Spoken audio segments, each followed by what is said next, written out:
Hello students, how are you all? I hope you all are fine. And today we'll continue with the chapter number 3, The Cantervilla Ghost. So ये chapter start करने से पहले let me explain you about this chapter has its history also. इसकी एक history है. ये जो chapter है ये एक नॉवल का पार्ट है, यानी कि एक नॉवल से आपको एक चैप्टर दिया हुआ है यहाँ पे. इसकी पूरी की पूरी एक नॉवल है. And if you are interested, अगर आपको ये पार्ट इंटरेस्टिंग लगता है तो आप इसकी पूरी नॉवल भी रीड कर सकते हो. It is been available, same नाम से है, द कैंटरविला गोस्ट के नाम से ही है. एंड जैसे कि टाइटल में है ghost, yes it's a ghost story, ये गोस्ट स्टोरी ही है लेकिन क्वाइट डिफरेंट है. तो जब भी आप गोस्ट का नाम सुनते हो तो आपके माइंड में क्या आता है? सबसे पहले तो आप डर जाते हो. एंड काफ़ी बच्चों के माइंड में आता है कि डू गोस्ट रियली एग्जिस्ट, क्या गोस्ट सच में है? एंड कुछ इस पे भरोसा नहीं करते हैं. तो ये जो स्टोरी है ये भी एक ऐसी ही अमेरिकन फैमिली की स्टोरी है जो बेसिकली गोस्ट पे बिल्कुल भरोसा नहीं करती. उन्हें बिल्कुल भरोसा ही नहीं है कि गोस्ट हो भी सकते हैं. So how they felt when they met the ghost, जब सच में उनका गोस्ट से सामना होता है तो कैसे उनकी जो पहले बिलीफ थी क्या वो चेंज होती है, क्या वो गोस्ट से डर जाते हैं या फिर खुद ही वो गोस्ट को डरा देते हैं. It's a quite interesting part of this chapter जो हम डिस्कस करेंगे. So let us start. The Cantervilla Ghost is a well-known short story by Oscar Wilde. It's a ghost story with a difference. Instead of fear and tension, humor rules the story. The humans are not afraid and the ghost struggle to scare them. अब जो Canterville ghost है ये बहुत ही well known story है by the Oscar. And ये एक ghost story है लेकिन क्वाइट डिफरेंट है. जैसे मैंने आपसे पहले कहा था, it's a quite different story. क्यों? क्योंकि यहाँ पे ना तो डर है और ना कोई टेंशन है. इनफैक्ट यहाँ पे सेंस ऑफ ह्यूमर का राज चल रहा है. और जो ह्यूमंस आपको इस स्टोरी में, जो इंसानों की बात इस स्टोरी में की गई हुई है वो बिल्कुल भी डरे हुए नहीं है. और जो गोस्ट है ही स्ट्रगल हार्ड कि किसी तरीके से मैं इन लोगों को डराऊं. So far no one had insulted the clever ghost in this way. और आज तक जो गोस्ट है उसकी इतनी इंसल्ट, इतनी बेइज्जती किसी ने नहीं की होगी जितनी इस अमेरिकन फैमिली ने की थी. The ghost had finally met its match in this spirit bold American family. Frightening them seems almost impossible.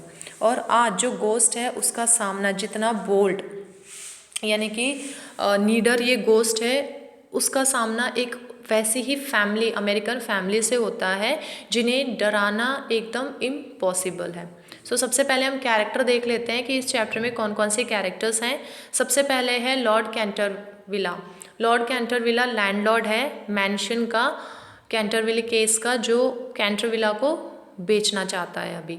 Mister and Mrs Otis जो है ये wealthy middle age American couple हैं जो कैंटरविला को खरीद रहे हैं. मिसेस उमनी ये ओल्ड हाउसकीपर है कैंटरविला की जो उसकी देखरेख करती है. वाशिंगटन जो है वो मिस्टर एंड मिसेस ओटिस का सबसे बड़ा बेटा है. वर्जीनिया जो है वो मिस्टर एंड मिसेस ओटिस की 15 ईयर ओल्ड डॉटर्स बेटी है. ट्विंस, और उनके 2 जुड़वा बेटे भी हैं, ट्विंस हैं जो, और वो फैमिली में सबसे छोटे हैं. और जो अदर फैमिली मेम्बर है वो है गोस्ट. सो ये सारे कैरेक्टर्स हैं जो इस स्टोरी में आते हैं. Scene 1 at the Canterville case. Lord Canterville, I am really pleased you want to buy Canterville case but there is something you have to know. अब जो लैंडलॉर्ड है कैंटरविला का वो मिस्टर एंड मिसेस ओटिस से कहता है कि I am very pleased, मैं बहुत खुश हूँ कि आप कैंटरविला केस को ख़रीदना चाहते हो, मेरे इस मैंशन को, घर को ख़रीदना चाहते हो, लेकिन मैं आपको इस घर के बारे में कुछ बताना चाहता हूँ. Mister Otis, if you insist का मतलब है अगर आप चाहते ही हो मुझे बताना तो आप मुझे बता सकते हो. Lord Canterville, yes I do, there is this ghost in. अब वो कहता है यस मैं आपको ये बताना चाहता हूँ कि इस घर में एक गोस्ट है, एक भूत है. Mister Otis, a ghost, don't you talk about it. अब वो कहते हैं, वो उसकी बात पे भरोसा नहीं करते. वो कहते हैं गोस्ट, आई डोंट बिलीव, मुझे भरोसा नहीं है कि गोस्ट होते भी हैं. Lord Canterville, I fear the ghost exist, I think you should listen to our family story. लेकिन जो लैंडलॉर्ड है वो कहता है कि यस मुझे डर है कि वो गोस्ट अभी भी इसी घर में है. और फिर वो कहता है कि आपको आपको हमारी जो फैमिली स्टोरी है, एक बार आप मेरी फैमिली स्टोरी सुन लो, तब आपको ज़रूर यकीन हो जाएगा कि yes there is a ghost in this Canterville. Mister Otis try me. Mister Otis कहते हैं ठीक है, अगर तुम कह ही रहे हो तो तुम आजमा के देख लो, मुझे फ़र्क नहीं पड़ता कि यहाँ पे गोस्ट है या नहीं है। Lord Canterville, I will tell you what happened to my grand aunt, the Dowager Duchess of Bolton. अब लैंडलॉर्ड कहता है कि मैं आपको बताता हूँ कि जो मेरी ग्रैंड आंट यानी कि जो मेरी आंटी थी उनके साथ क्या हुआ था। आंटी का नाम यहाँ पे डॉगर डचेस है। The side of the stage where Mr. Otis and Lord Cantervilla are standing is darkened and the other side is lit up.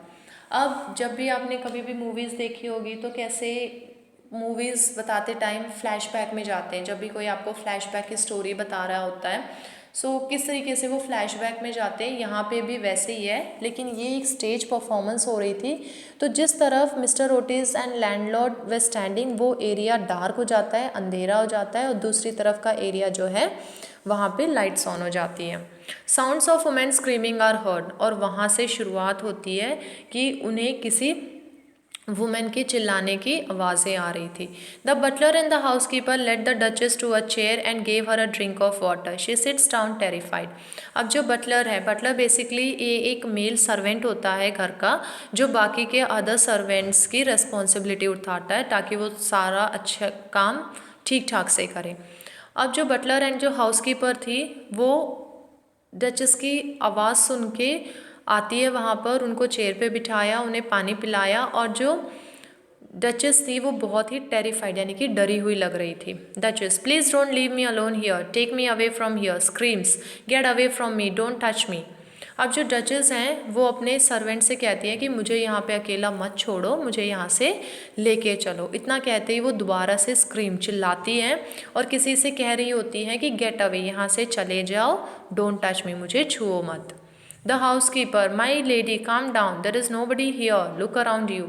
अब जो हाउस कीपर है वो डचेस को शांत करवाने की कोशिश करती है कि माय लॉर्ड आप शांत हो जाओ, काम डाउन, यहाँ पे कोई भी नहीं है, नोबडी इज़ हियर, आप अपने आसपास देख लो, nobody is here. Duchess sobbing, that thing, it had its bony hands on me, I didn't notice at first, I thought it was a cold rod, then I saw two skeleton hands.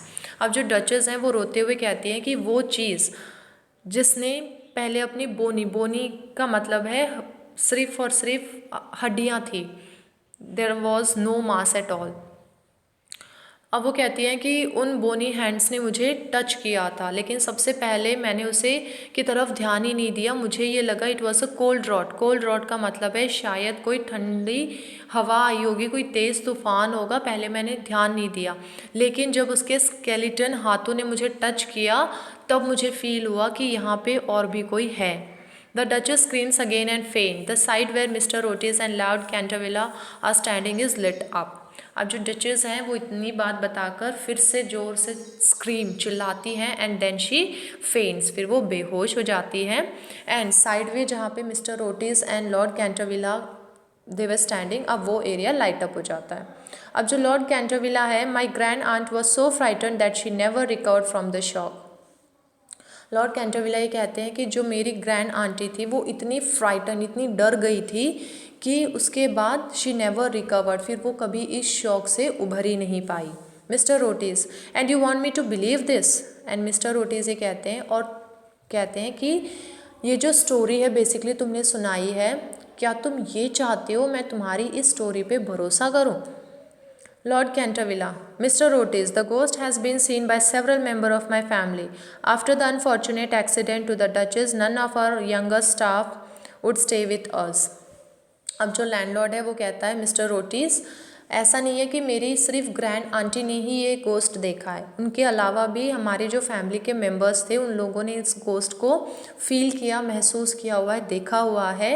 And जो मेरी aunty के साथ यानी कि जो Mrs duchess के साथ जो एक्सीडेंट, जो हादसा हुआ, उसके बाद तो हमारे कोई भी स्टाफ हमारे साथ रुकने के लिए तैयार भी नहीं है, सिर्फ और सिर्फ एक हाउस कीपर ही है जो हमारे साथ रहती है।